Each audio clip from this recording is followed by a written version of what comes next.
જિંદગી કાપવાની નથી, જિંદગી તો હસતા મુખે જીવવાની અને ઉમદા કાર્યોથી યુગાતીત બનાવવાની છે. તો ચાલો આજે જીવન જીવવાનો સાચો મંત્ર આપણને સમજાવશે પૂજ્ય સ્વામીજી. પ્રમુખ સ્વામી મહારાજના જન્મ શતાબ્દી મહોત્સવ નિમિત્તે એમના જીવનનો એક બહુ જ મોટો સંદેશ છે. એ પોતે કહેતા ઘર સભા નિત્ય કરવી, ઘર સભાથી વિશ્વ શાંતિ થશે. પોતે કહેતા ઘર સભા એટલે શું? અઠવાડિયામાં 2 વખત તમારે બધા ફેમિલી મેમ્બરે સાથે બેસવું ફોર અ સ્પિરિચ્યુઅલ સેશન. હું સંત છું એટલે વાત નથી કરતો, I am also man of science. મેં પણ મારું એન્જિનિયરિંગ કર્યું છે, એટલે I am also student of science અને સ્ટુડન્ટ ઓફ સ્પિરિચ્યુઅલ. એટલે મને 2 ખબર છે, તમને એક જ ખબર છે, મને 2 ખબર છે, 2 લાઈફ. 50,000 થી વધારે સર્વેઝ અને એક્સપેરિમેન્ટ્સ થયા છે. નેશનલ ઇન્ટરનેશનલ કોન્ફરન્સીસ અને સેમિનાર્સમાં પ્રસ્તુત થયા છે કે જેમાં અધ્યાત્મથી વ્યક્તિગત જીવનમાં, પારિવારિક જીવનમાં, વ્યવસાયિક જીવનમાં કેટલા બધા લાભ છે, ફિઝિકલ, મેન્ટલ, ઇમોશનલ હેલ્થમાં કેટલા બધા લાભ છે. અઠવાડિયામાં 2 વખત તમારે બધા પરિવારજનોએ સાથે મળવું, 20-25 મિનિટનું એક સેશન કરવું. એમાં પ્રથમ 5 મિનિટ તમે જે પણ ભગવાનમાં માનતા હોય ભગવાનનું નામ સ્મરણ કરવું. હમણાં university of Philadelphia, university of પેન્સિલ્વેનિયામાં રિસર્ચ થઈ, સાયકોન્યુરો સોફ્ટવેર્સથી એબ્સોલ્યુટ સાયન્ટિફિક એક્સપેરિમેન્ટ, પૂર્ણ વૈજ્ઞાનિક પ્રયોગ. સાયકોન્યુરો સોફ્ટવેર્સથી જે વખતે તમે ભગવાનનું નામ સ્મરણ કરતા હોય એ વખતે તમારા બોડીના હાર્મોન્સ, એનું બધું સિક્રીશન, એ બધા ગ્લેન્ડ્સ પ્રમાણે ચેક થઈ અને એ લોકો નિષ્કર્ષ ઉપર આવ્યા કે તમે ભગવાનના નામ સ્મરણથી તમારી યાદ શક્તિ વધે છે, તમારો વિલ પાવર વધે છે, તમારો કોન્ફિડન્સ લેવલ વધે છે, તમારી બફર કેપેસિટી એટલે કે શોક એબ્ઝોર્પ્શન કેપેસિટી એટલે દુઃખ સહન કરવાની શક્તિ વધે છે, અને તમારી રોગ પ્રતિકારક શક્તિ એ પણ વધે છે. આટલા લાભ છે નામ સ્મરણથી. તમે અત્યારે પણ યુનિવર્સિટી ઓફ ફિલાડેલ્ફિયાની વેબસાઇટ ઉપર જજો, તમને રિપોર્ટ મળશે. ડોક્ટર એન્ડ્રયુ ન્યુબર્ગ અને ડોક્ટર H.G. કોઈંગ એમણે આ રિસર્ચ કરી છે. સાયન્ટિફિક છે, એબ્સોલ્યુટલી સાયન્ટિફિક. આવા તો મારી પાસે 500 વાતો છે. જે આપણા અધ્યાત્મની વાતો છે બધી સાચી છે. એટલે 5 મિનિટ ભગવાનનું નામ સ્મરણ, પછી 10 મિનિટ આપણા કોઈ સદગ્રંથ વાંચવાના, રામાયણ હોય, મહાભારત હોય, પ્રમુખ સ્વામી મહારાજ જેવા મહાન સંતનું જીવન ચરિત્ર હોય. તમારે જે પણ શીખવું હશે, જે પણ સમજવું હશે, એવા મહાન ગ્રંથોમાંથી તમને માર્ગદર્શન મળશે જ. અહીંયા તમે બેઠા છો એટલા નહીં, 7 અબજની વસ્તીમાં કોઈ વ્યક્તિ પૃથ્વી પર એવી નથી કે જેના જીવનનો કોઈ પણ પ્રસંગ રામાયણ કે મહાભારતમાં ના હોય. આઈ ચેલેન્જ એન્ડ ગેરંટી. તમે જોજો, તમારા જીવનનો કોઈ પણ પ્રસંગ તમે પિકઅપ કરજો, એ રામાયણ કે મહાભારતમાં ક્યાંક બન્યો જ હશે. તમને સીધું કાઉન્સેલિંગ મળી જાય જો બરોબર વાંચ્યું હોય તો, કે આમાં મારે કેવી રીતે રહેવાનું, કેવી રીતે વર્તવાનું, કેવી રીતે વિચારવાનું. એટલીસ્ટ કંઈ ઘરમાં પ્રશ્ન ઊભો થાય તમને એટલી તો ખબર પડે કે મારો રોલ શું છે આ પ્રશ્નમાં. આ પ્રશ્ન જે ઊભો થયો ઘરમાં, એમાં હું રામ છું, કૈકેયી છું, દશરથ છું કે મંથરા છું, એટલી તો ખબર પડે તમને. મેનેજમેન્ટની દ્રષ્ટિએ, સોશિયલ રિલેશનશિપ અને હેલ્થની દ્રષ્ટિએ એવું કહે છે કે the moment you know your role in the problem is half solved.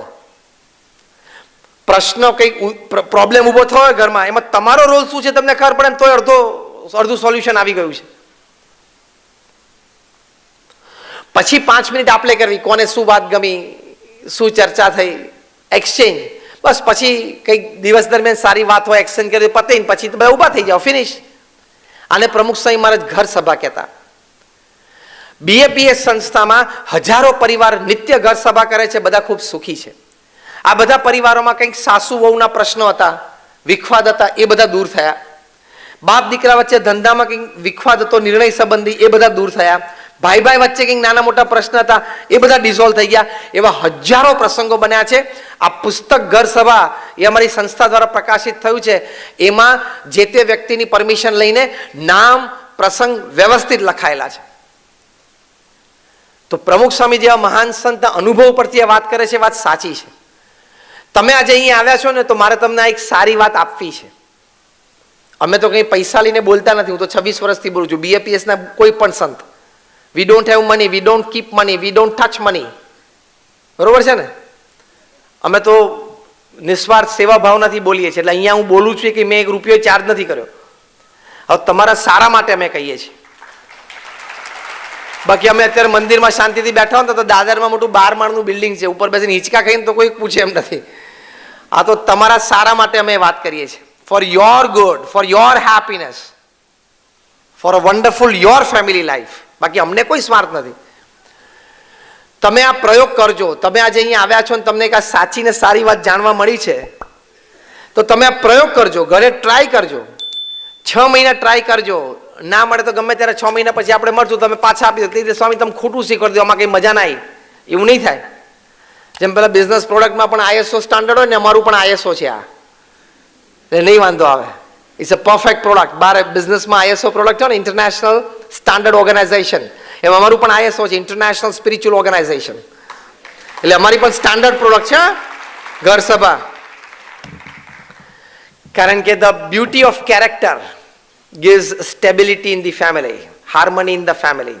Harmony in the family gives stability in the society. Stabilized societies come together to give law and order in the nation.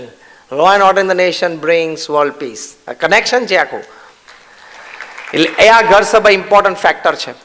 University of કોલંબિયામાં research થઈ. સાંભળજો, આ બધી જ વાત હું બોલું છું ને સાયન્ટિફિક અને લોજિકલ છે. તમે એમ નહીં રાખવાનું કે આંધળી શ્રદ્ધાથી હું બોલું છું. યુનિવર્સિટી ઓફ કોલંબિયામાં રિસર્ચ થઈ કે if a family sits together for a religious rites and rituals, પ્રાર્થના માટે કે કોઈ પણ ધાર્મિક વિધિ વિધાન માટે જો પરિવારજન બધા સાથે બેસે અને કંઈક ધાર્મિક વિધિ વિધાન સાથે કરે, તેના લાભ શું છે? યુનિવર્સિટી ઓફ કોલંબિયાની વેબસાઇટ ઉપર તમે વાંચી શકો છો. એમાં લખ્યું છે કે નિત્ય ધાર્મિક વિધિ વિધાન જે પણ સંપ્રદાય ધર્મમાં આપણે માનતા હોય, પણ સાથે બેસીને કંઈક થાય પરિવારજનો દ્વારા, તેના લાભમાં પહેલું લખ્યું કે પરિવારજનોને એકબીજા માટે ટોલરન્સ અને એક્સેપ્ટન્સની ભાવના વધે છે. આ હોમ ઓફ હેપીનેસ થયું કે નહીં? બીજું લખ્યું કે એ પરિવારના સંતાનોમાં એકેડેમિક રિઝલ્ટ સુધરે છે. તો આ પણ હોમ ઓફ હેપીનેસ થયું કે નહીં? ત્રીજું લખ્યું કે એવા પરિવારજનોમાં પરિવારજનોનું સ્વાસ્થ્ય વધારે સારું રહે છે. તો આ પણ હોમ ઓફ હેપીનેસ થયું કે નહીં? આવા બધા 10, 15, 25 ફાયદા લખ્યા છે. માટે આટલું 1-2 પ્રયોગ તમે કરજો, લાભ ખૂબ થશે. તમારા લાભાર્થે વાત કરી છે. તો family the home of happiness, એટલે પરિવાર એ આપણા સુખનું સરનામું છે. ત્યાંથી આપણને મેક્સિમમ જોય મળે છે. દૂરથી વાંસ અને શેરડી બે સરખી લાગે, પણ વાંસને ચાવો તો દાંત તૂટે અને શેરડીને ચાવો તો રસ મળે. એમ બહાર ગમે તેટલું સુખ હોય, હોટલ કે રેસ્ટોરન્ટ કે ડિસ્કોથી કે ડિનર કે રેસ્ટોરન્ટ કે friends, fame, prosperity, money, office, project, એ બધામાં પણ સુખ રહ્યું છે. પણ એ બધા કરતાં 100 ગણું સુખ ફેમિલી લાઈફમાં રહેલું છે. એ આપ સૌ સારી રીતે માણી શકો, એ ભગવાન સ્વામિનારાયણના ચરણોમાં પ્રાર્થના. Thank you very much. My prayers for all of you. જય સ્વામિનારાયણ.